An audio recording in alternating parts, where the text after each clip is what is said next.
warahmatullahi wabarakatuh. Kami dari keluarga logam transisi periode 4 golongan 12. Nah, sebelumnya, tahu gak sih belakangan ini tuh lagi tren penggunaan sedotan steril di kalangan masyarakat karena bernilai praktis dan mengurangi sampah sedotan plastik. Ternyata sedotan steril itu terbuat dari perpaduan unsur logam transisi periode 4 loh. Apa aja sih unsur-unsurnya? Yang pertama ada saudaraku yaitu mama dengan lambang FN, kromonium dengan lambang air, nikel dengan lambang Ni, dan perpaduan logam lainnya seperti silikon dengan lambang Si, karbon dengan lambang C yang memiliki sifat tahan korozisi, sehingga sedotan steril ini dinilai tahan korozisi, tahan lama, dan tidak mudah rusak sehingga aman digunakan. Nah, unsur transisi adalah unsur-unsur yang pengisian elektronnya berakhir pada orbital-orbital di subkuling D. Nah, kita ini terdiri pada periode 4 terdiri dari zinc, Zn, tembaga Cu, cyan nikel Ni, kobalt Co, besi Fe, mangan Mn, kromium Cr, vanadium V, titanium Ti, dan strontium Sc. Logam transisi merupakan logam keras dan ikatan logamnya kuat. Memiliki daya penghantar listrik yang baik. Titikal dan titik tingginya tinggi karena unsur ini memiliki ikatan logam atom yang kuat. Sifat logam transisi yaitu sifat logamnya memiliki bilangan oksidasi lebih dari 1 seperti Fe2+ dan Fe3+ dan juga CO2+ dan CO3+ kecuali skandium dan seng. Sifat unik dari unsur transisi itu senyawa pada unsur transisi pada umumnya berwarna baik dalam keadaan padat maupun dalam bentuk larutannya. Selanjutnya sifat magnetik unsur transisi periode 4 yaitu bersifat paramagnetik. Paramagnetik yaitu bahan yang diduga ditarik lemah oleh magnet. Bentuk senyawanya, unsur transisi dapat membentuk senyawa kompres atau ion senyawa koordinasi. Terus pelimpahan unsur periode 4, unsur transisi periode 4 terdapat di dalam bentuk mineral. Perkenalkan, aku adalah Fei atau dalam bahasa Belanda aku bernama Zi. Aku adalah unsur yang mempunyai lambang Zn. Aku juga unsur yang paling pertama dari golongan 12. Berarti aku bukan yang pertama di antara saudara-saudaraku yang lain. Nah, dalam beberapa hal aku ini secara kimiawi mirip dengan magnesium karena memiliki keadaan oksidasi normal sangat kuat dan ion Zn+2 dan Mg+2 memiliki ukuran yang sama. Aku ini merupakan unsur yang paling melimpah ke 24 di kerak bumi dan aku mempunyai 5 isotop stabil. Aku mempunyai nomor atom 3 dan massa atom relatif aku 65,39. Konfigurasi elektron itu 3D pangkat 10 4x pangkat 2. Aku mempunyai jari-jari atom 124 m. Aku ini pertama kali ditemukan oleh kimia Jerman yaitu Andreas Major pada tahun 1746. Karakteristik aku ini berwarna, aku ini logam dengan warna putih abu kebiruan, berkilau dan bersifat diamagnetik. Kebanyakan yang bersifat komersial tidak berkilau. Nah, aku ini berada di tempat dengan suhu 100 sampai 150 derajat. Di atas 210 derajat aku akan rapuh kembali dan bisa dihancurkan dengan cara dipukul. Salah satu kegunaanku sebagai lapisan untuk melindungi besi dan baja dari korosi di udara, tanah, dan air. Pembuatanku dengan cara jalan pemanggangan ZNS pabrikan 2SO4 yang akan menghasilkan zat teknologi. Dan zat ini akan direduksi oleh karbon sehingga menghasilkan reaksi kimia ZNO plus C menjadi Zn plus CO2. Sekian, terima kasih. Halo semuanya, aku dikenal oleh manusia dengan nama tembaga atau koper dengan lambang Cu. Dalam tabel periode unsur, aku berada pada golongan 1B periode 4. Aku memiliki nomor atom 29 dan nomor atom sekitar 63,54. Aku juga mempunyai jari-jari atom 128 pm dan jari-jari kovalen sekitar 138. Jadi konfigurasi elektronku adalah 2, 8, 18,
Ni1-, dan Ni4+. Nah, aku ditemukan di Helsinki, Swedia pada tahun 1751 oleh Axel Fredrik Kronstad yang awalnya mengira biji tersebut sebagai mineral tembaga. Oh ya, aku merupakan mineral tembaga yang keras tapi mudah dibentuk. Nah, mineral biji nikel penting lainnya yaitu perlantit dan garnier. Benda yang dilapisi nikel terkadang memicu alergi nikel. Nah, nikel juga bisa digunakan sebagai lapisan besi dan kuningan. Nikel adalah salah satu dari 4 elemen, yaitu elemen besi, kobalt, dan gadolinium yang bersifat ferromagnetik pada suhu normal. Nikel merupakan mineral tambang yang keras, tetapi bisa dibentuk. Nah, sebagian besar senyawa nikel itu berwarna hijau atau biru. Nikel diketahui menyumbang 10% komposisi inti bumi. Jumlah total nikel yang terlarut dalam laut berada pada kisaran 8 miliar ton. Nah, sifat kimianya itu pada suhu kamar, nikel bereaksi lambat dengan udara. Nah, jika dibakar, reaksi berlangsung cepat membentuk oksida NiO. Yang ketiga, tidak bereaksi dengan basa alkali. Nah, sifat fisiknya itu anti karat, ferromagnetik, bersifat konduktor yang baik, dapat bertahan dari paparan suhu ekstrim. Nah, nikel juga punya kelebihan loh. Kelebihannya yaitu dapat bereaksi dengan asam tetapi tidak dengan basa. Nah, sifatnya juga yang fleksibel dan memiliki karakteristik yang unik seperti tidak berubah bila terkena dampak udara, ketahanannya terhadap oksidasi, dan kemampuannya untuk mempertahankan sifat menunjukkan karakter di bawah suhu yang ekstrim. Nah, aku juga ditemukan di alam dalam dua bentuk biji, yaitu biji sulfida dan biji lateritik. Nah, biji sulfida mengandung 1-3% nikel dan biji lateritik ditemukan dalam dua bentuk senyawa yaitu oksida dan silikat.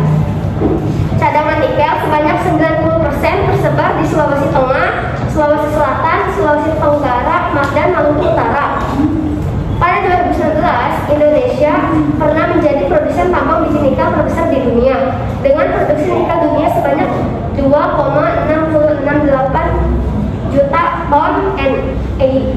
Nah, daerah penghasil nikel terbanyak berada di Maluku, baik Maluku maupun Maluku Utara.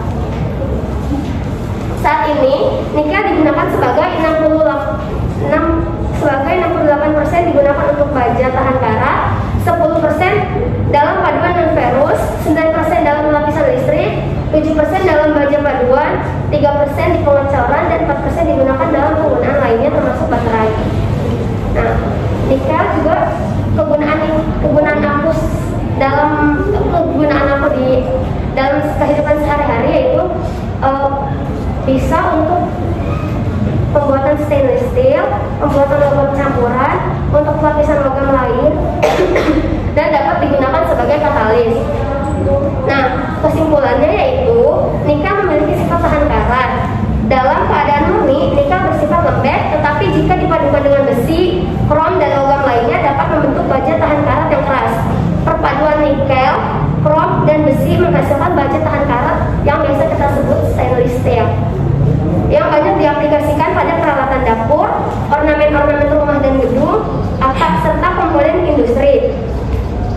Nah, ini dia reaksi senyawa nikel. Ni2+ ditambah H2S menjadi NiS ditambah 2H+. Nah, segitu saja dari aku. Mungkin bisa dilanjutkan dengan keluarga yang lain yaitu kobalt. Kalau perkenalkan, nama aku kobalt. Dalam satu periodik, aku memiliki lambang CO dan nomor atom 27. Aku memiliki konfigurasi elektron AA37B4S2 dan memiliki massa atom 58,93 dalton. Aku berwarna abu-abu kebiruan. Sifatku rapuh, agak keras, dan kaya akan sifat magnetis.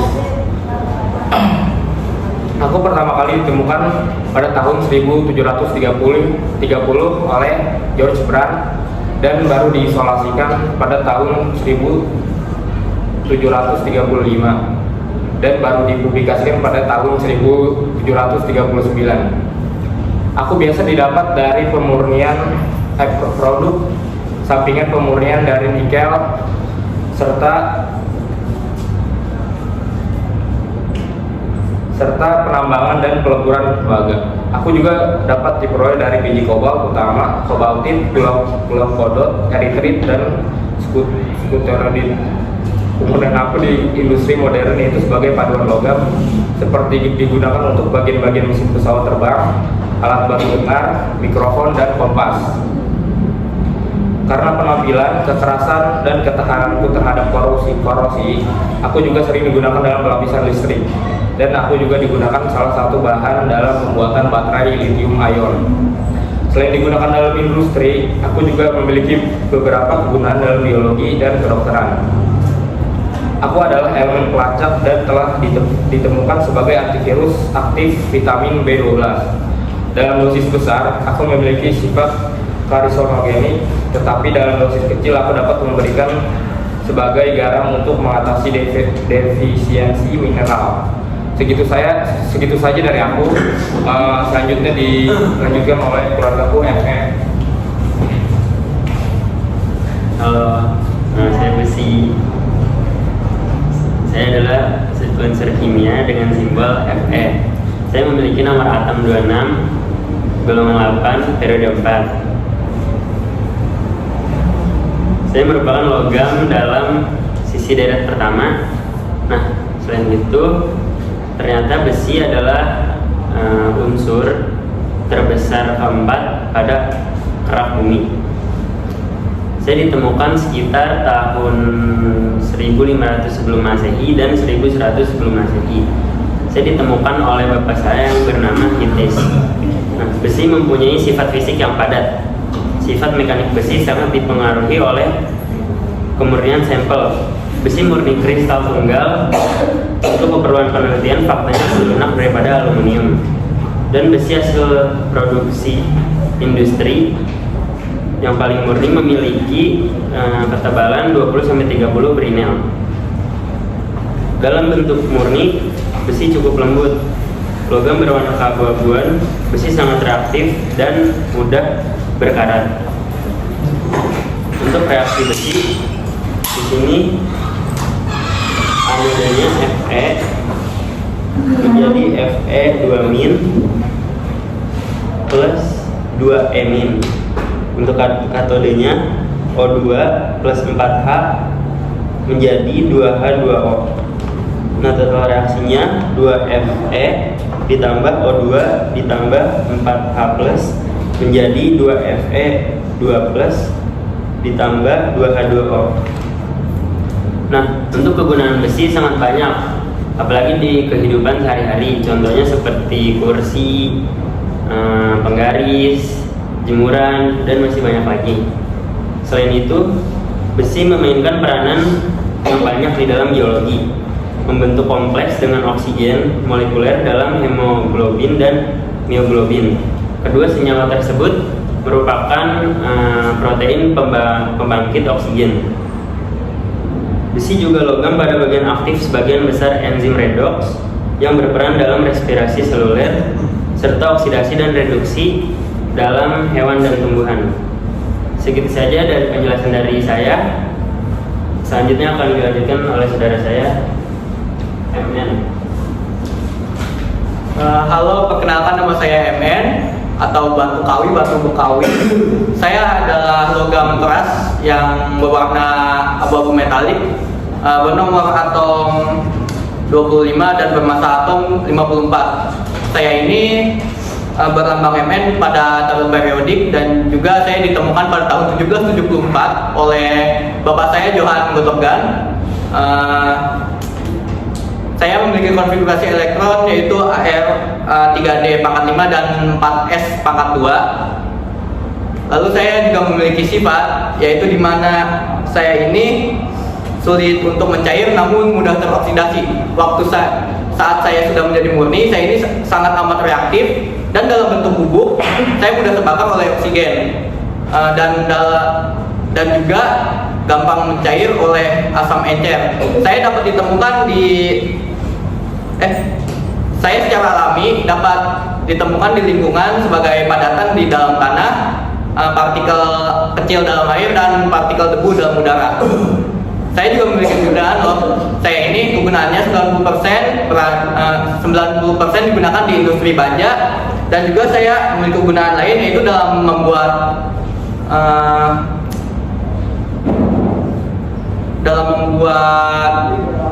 pupuk, pakan hewan dan juga mobil. Selain itu saya memiliki manfaat dalam kesehatan manusia. Sebelumnya saya ini adalah enzim yang diperlukan untuk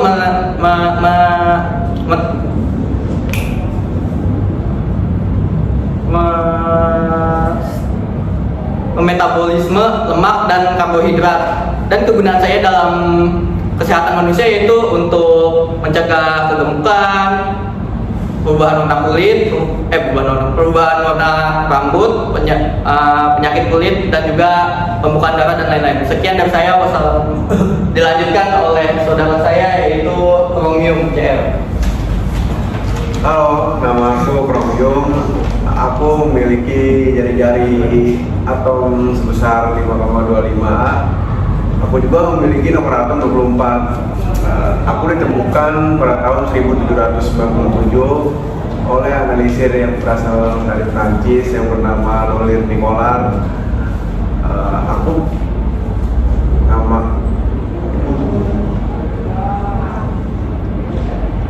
Aku berasal dari nama chroma yang berarti warna. Energi ionisasi pertamaku 652,8 kJ per mol. Ciri aku ada dua. Yang pertama, logam berwarna abu-abu seperti baja. Yang kedua, memiliki warna yang mengkilap, keras dan tahan keras. Reaksi aku juga ada dua. Yang pertama, logam chromium tidak bereaksi dengan udara maupun air. Yang kedua, tetapi chromium dapat bereaksi dengan asam klorida. Ya, segitu aja dari aku. Kandalkan dengan saudara aku. Halo semuanya, kenalin aku vanadium. Vanadium adalah salah satu unsur dalam tabel periodik yang berlambangkan V dan nomor atomnya itu 23. Aku ditemukan pada tahun 1801 oleh ahli mineral Spanyol yaitu Andres Manuel de Rio. Aku adalah unsur yang langka, lunak, dan berwarna putih abu-abu. Aku ditemukan pada mineral yang digunakan untuk menghasilkan padan logam, dan aku itu tahan terhadap korosi karena aku memiliki lapisan pelindung oksida di permukaannya. Nah, aku itu terbentuk dari endapan yang mengandung karbon seperti minyak mentah dan batu bara. Konfigurasi elektronku itu 1s2, 2s2, 2p6, 3s2, 3p6, 4s2, dan 3d3. Jari-jari atomku itu 134 pikometer dan massa atomku itu 50,914 G per mol. Aku memiliki reaksi, yaitu reaksi dengan oksigen 4V ditambah 5O2 menjadi 2V2O5, dan reaksi dengan halogen yaitu 2V ditambah 5S2 menjadi 2VF5. Aku memiliki sifat fisik dan kimia. Sifat fisikku itu aku memiliki titik didih yaitu 3400 derajat Celcius dan titik leburku itu 1900 derajat Celcius. Dan sifat kimiaku itu dihasilkan dengan mereduksi vanadium oksida dengan mereduksi campuran silikon dan besi. Keberadaanku itu meliputi 0,02% dari kerak bumi. Aku termasuk unsur ke-22 yang paling banyak ditemukan di kerak bumi. Aku itu jarang ditemukan secara murni di alam, melainkan bersenyawa dengan 65 mineral yang berbeda. Aku itu ditemukan pada batuan fosfat. Nah, kegunaannya itu yang pertama sebagai bahan pembuatan logam tahan karat, yang kedua sebagai bahan tambahan baja tahan karat, yang ketiga sebagai katalis, dan jika aku dicampurkan dengan aluminium dan saudara titanium, aku dapat digunakan dalam mesin jet dan kapal pesawat. Selain mempunyai kegunaan, aku juga memiliki dampak. Dan dampak itu gak main-main. Aku dapat menyebabkan keracunan karena menghirup vanadium yang terlalu banyak atau dalam jumlah besar akan menyebabkan penyakit paru-paru seperti bronkitis dan pneumonia. Ini itu sudah terbukti pada para pekerja yang terpapar oleh vanadium peroksida. Mereka itu lebih rentan terhadap iritasi mata, hidung, dan tenggorokan. Sekian dari saya, akan dilanjutkan dengan saudara saya yaitu Titanium.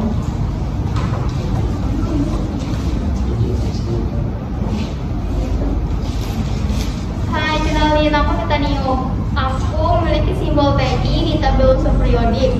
Aku ditemukan di Cornwall pada tahun 1791 oleh William Greger dan diberi nama oleh Martin Heinrich dari metodologi Yunani dengan nama Titan. Dengan yang artinya itu para penguasa bumi, jadi dikenal dengan kuat. Jadi aku termasuk logam yang kuat. Kalau kalian search di Google 7 logam terkuat di dunia, aku menduduki peringkat ketiga. Nah, selanjutnya secara umum aku memiliki nomor atom 22, nomor massa 48, massa atom 47,9 gram per mol, jari-jari atom 132, titik didih 3290, titik loleh 1460. Aku juga memiliki energi ionisasi sebesar 658, konfigurasi elektron aku AR 4S2 3D2, sehingga aku masuk ke periode keempat dan golongan 4B. Nah, di alam aku tidak ditemukan dalam unsur bebas, tapi dalam bentuk mineral. Aku terdapat di banyak mineral dengan unsur utama rutil TiO2 dan ilmenit atau FeTiO3 dalam bentuk titanium dioksida. Aku juga termasuk bahan galian vital atau bahan galian golongan B. Nah, aku juga terdapat di meteor dan di matahari. Aku juga terdapat di mineral rutil, ilmenit atau span, terdapat di debu batu bara, tubuh manusia, ketumbuhan, titanit, dan aku juga terdapat di bebatuan karena pada misi Apollo 17 aku ditemukan TiO2 atau rutil ditemukan di bebatuan itu sebanyak 12,1%. Nah, aku juga termasuk logam terbanyak ke-9 di kerak bumi. Selanjutnya sifat fisika aku, yang pertama, aku itu memiliki struktur yang rendah, struktur kerapatan yang rendah, sehingga aku masuk logam yang ringan. Kedua, aku memiliki struktur kekuatan yang tinggi, sehingga aku masuk logam yang kuat.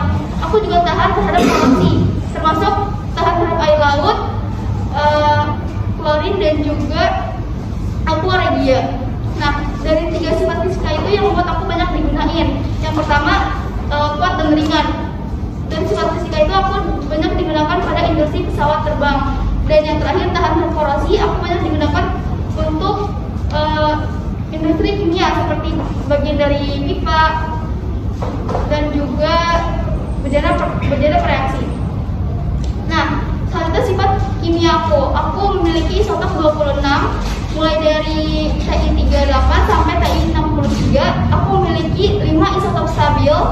Yang terbanyak itu Ti48, terhitung 73,8% dari seluruh titanium alam.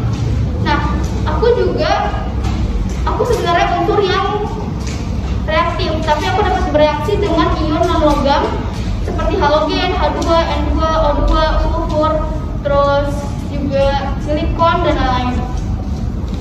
Aku juga dapat bereaksi dengan air, reaksinya Ti ditambah 2H2O menjadi TiO2 plus 2H2. Nah, aku juga dapat bereaksi dengan asam, walaupun bukan dengan asam mineral, tapi dengan asam hidrofluorik, yaitu reaksinya 2H plus 2HF menjadi 2TiF6-3 plus 3H2 plus 6H+. Nah, aku jika bereaksi dengan basa, aku tidak dapat bereaksi dengan alkali dalam keadaan normal, tapi aku dapat bereaksi dengan alkali dalam keadaan panas. Aku jika dibakar di udara akan menghasilkan TiO2, dan jika dibakar dengan N2 akan menghasilkan TiN dengan reaksi seperti ini. Ti plus O2 menjadi TiO2 dan 2Ti ditambah N2 menjadi TiN. Aku juga dapat bereaksi dengan halogen menghasilkan halida, yaitu reaksinya TI ditambah 2F2 menjadi TIF4. Kedua, TI ditambah 2CL2 menjadi TICL4. TI plus 2BR2 menjadi TIBR4. Dan TI plus 2I2 menjadi TIL4. TII4. Selanjutnya yaitu aku memiliki beberapa senyawa. Yang pertama titanium tetraklorida atau TICL4. Untuk pembentukan TICL4 ini merupakan senyawa penting karena senyawa TICL4 ini merupakan senyawa bahan baku untuk membuat senyawa aku yang lain.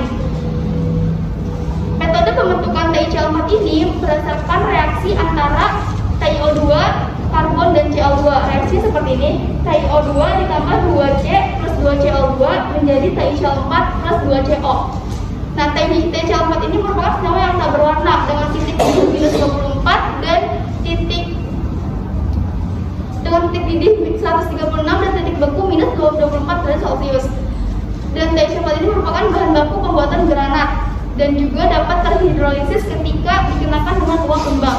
Jadi ketika dikenakan uap lembab langsung reaksi seperti ini. TiCl4 plus 2H2O menjadi TiO2 plus 4HCl. Selanjutnya senyawa aku yang kedua yaitu TiO2 atau titanium dioksida. Reaksi TiCl4 yang penting yaitu untuk produksi TiO2 murni. Campuran antara TiCl4 dengan oksigen dilewatkan pada tabung silika dan pada suhu 700 derajat Celcius akan menghasilkan reaksi TiCl4 ditambah O2 menjadi TiO2 plus Cl2. Nah, TiO2 ini bersifat amfoter, yaitu bisa bersifat asam maupun basa. Dan juga kegunaannya yaitu untuk pigmen putih pada cat karena bersifat berwarna putih, terus juga murah, lembab, tidak tembus cahaya dan tidak beracun, sehingga bisa menggantikan timah karbonat basa yang beracun. Selain itu juga TiO2 digunakan sebagai bahan pemutih untuk kertas, kaca, kosmetik dan lain-lain. Nah, aku lebih banyak disukai orang-orang dibandingkan aluminium dan baja karena aluminium itu mudah mengalami oksidasi sehingga tidak tahan terhadap korosi, dan baja memiliki struktur kerapatan yang tinggi sehingga berat dibandingkan aku yang ringan. Nah, langkah awal untuk pembentukan aku yaitu pengubahan biji rutil atau TiO2 menjadi TiCl4. TiCl4 yang sudah dimurnikan akan direduksi dengan reduksi yang baik dengan proses Kroll dan menggunakan Mg atau magnesium dengan reaksi seperti ini. TiCl4 plus 2Mg menjadi Ti plus 4Mg MgCl2. Di mana reaksi ini terjadi di tabung baja dan MgCl2 ini akan dipindahkan dan dielektrolisis menjadi Mg dan Cl2 yang nantinya akan didaur ulang. Dan aku titanium didapatkan dalam bentuk padatan yang disebut spon. Nah, spon ini tidak bisa langsung dipakai, tapi harus diolah kembali dan dicampurkan dengan logam yang lainnya. Jadi bisa disimpulkan kegunaan aku yang pertama digunakan dalam industri pesawat terbang, juga industri kimia. Senyawa TiCl4 aku digunakan sebagai katalis. Senyawa TiO2 aku digunakan sebagai pigmen putih pada cat dan pemutih pada kaca, kertas dan lain-lain. Itu aja dari saya. Selanjutnya disampaikan oleh Sandiu. Halo, kenalkan nama aku Skandium, aku ini berlambang SJ. Nah, aku ini pertama kali ditemukan pada tahun 1879 oleh Lars Fredrik Nilsson, seorang ahli kimia asal Swedia. Nah, aku ini berwarna putih keperakan. Aku mempunyai nomor atom 21, terus jadi atom 162 ppm dan konfigurasi elektron itu 3D-1 4S pangkat 2. Terus aku ini di alam bisa ditemukan pada biji thornfeitite. Nah, aku ini unsur ke-50 paling melimpah di bumi dan tersebar luas lebih dari 800 mineral. Kegunaan itu yang pertama untuk membuat lampu intensitas tinggi, dan yang kedua untuk membuat lampu uap perkurik. Nah, aku ada mempunyai 3 fakta tentang diriku. Yang pertama yaitu aku nih logam transisi dengan nomor atom terkecil. Yang kedua, aku nih bisa teroksidasi saat terkena udara dan berubah warna menjadi kekuningan atau merah muda dikarenakan pembentukan oksida skandium di permukaan. Dan yang terakhir, aku nih lebih berlimpah di bulan dan di matahari ketimbang di bumi. Sekian saja dari aku. Terima kasih. Nah, sekian penjelasan dari kami logam transisi. Kurang lebihnya mohon maaf.